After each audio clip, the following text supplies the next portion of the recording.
A tropical wave moved off the west coast of Africa on August 14, 1992. A ridge of high pressure to its north caused the wave to move quickly westward. An area of convection developed along the wave axis to the south of the Cape Verde Islands. The thunderstorm activity became more concentrated, and narrow spiral rain bands began to develop around a center of circulation. It is estimated that Tropical Depression 3 developed late on August 16th, about 1,600 miles east-southeast of Barbados. Initially, moderate wind shear prevented strengthening, until a decrease in that shear allowed the depression to intensify into Tropical Storm Andrew on August 17, 1992.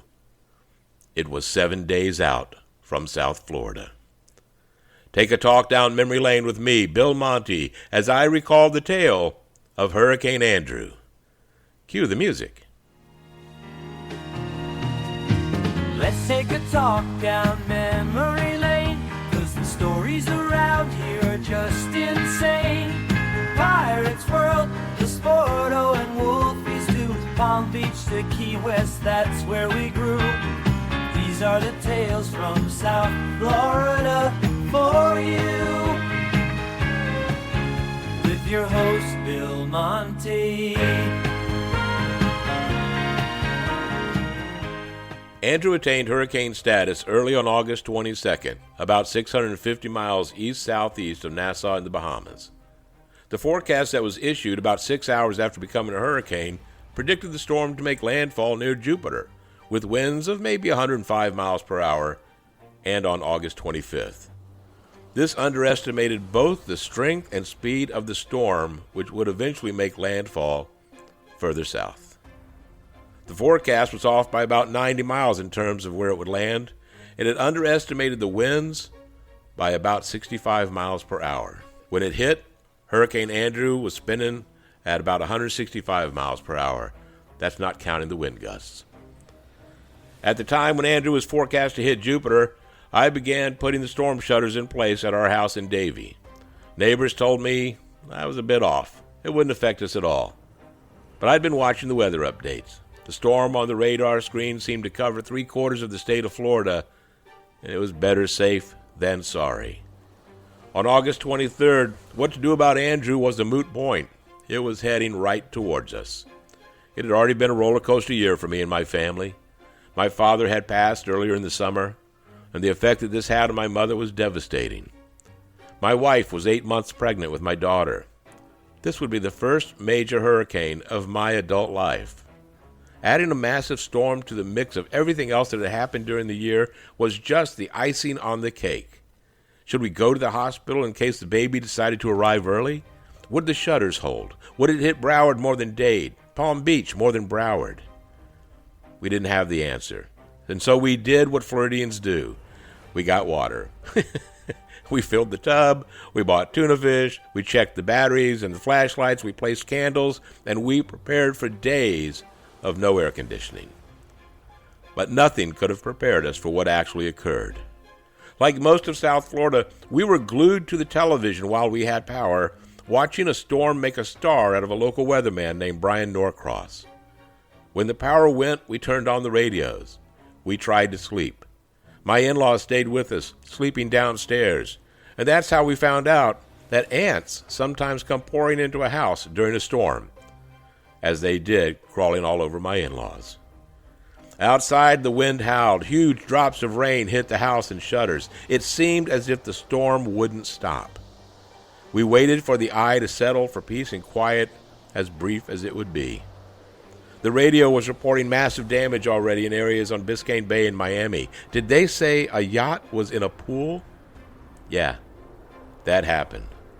But by the time the storm had passed, we did not suffer the significant damage to our house and area that we feared. Yeah, trees and fences were down. Some roofs were damaged, but middle to northern Broward County had mostly been spared. To the south of us, it was a different story. Although effects from Andrew were catastrophic, the extent of damage was limited mainly from Kendall to Key Largo due to the small wind field of the storm. There, the hurricane destroyed 90% of mobile homes in the county, including 99% of mobile homes in Homestead. At the Homestead Air Force Base, most of the 2,000 buildings on the base were severely damaged or rendered unusable. Damage to the base was so extensive, it was recommended for closure. Nearby in the small town of Florida City, over 120 homes were demolished, 700 others were damaged, while a number of other buildings were damaged beyond repair. Winds in the area were estimated to have ranged from 130 to 150 miles per hour, slightly below the threshold for an F3 tornado. 4 of the 5 condominiums at Naranja Lakes were destroyed. The Cutler Ridge Mall suffered severe wind and water damage. After the storm, significant looting was reported at that location. More than 50 streets were blocked by fallen trees and power line. Agriculture suffered extensively. Crop damage in Miami-Dade County alone totaled about $509 million. Andrew left at least 40 deaths in Miami-Dade County, 15 direct and 25 indirect.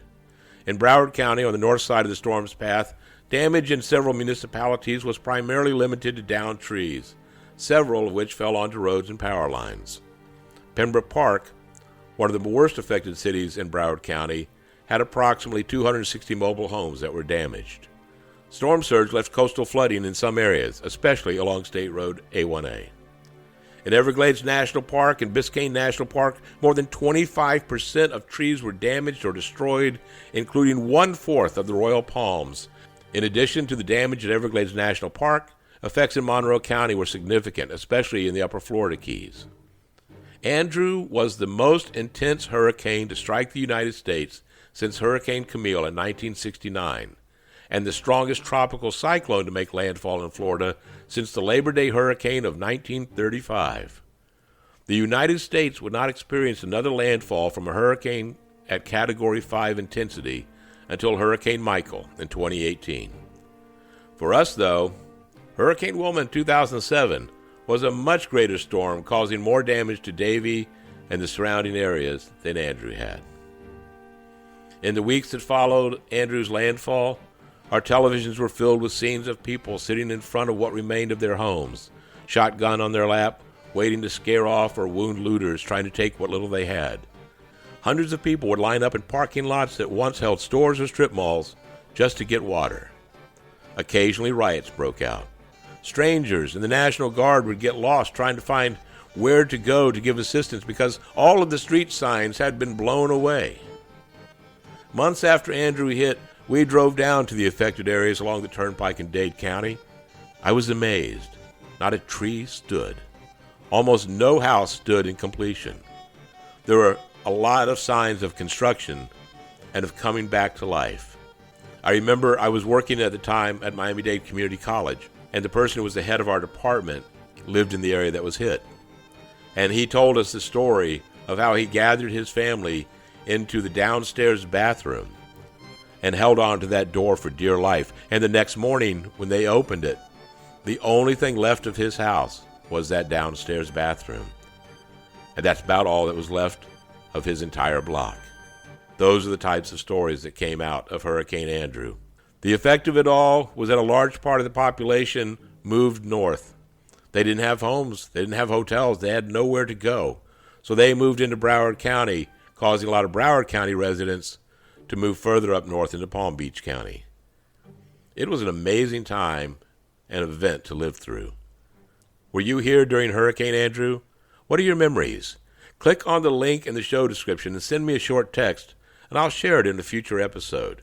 And please remember to like and share and comment and subscribe to stay informed of future episodes. I do so appreciate your support. And don't forget to tune in to my other podcasts, America 451 on YouTube and Spotify, and Bill Monty's Guide for Getting Older, available everywhere that podcasts can be heard. I look forward to the next time we take a talk down memory lane together and explore more tales from South Florida. Until then, my friends, be safe and be kind. Let's take a talk down memory lane, 'cause the stories around here are just insane. Pirates World, the Sporto and Wolfies too. Palm Beach to Key West, that's where we grew. These are the tales from South Florida for you. With with your host, Bill Monty.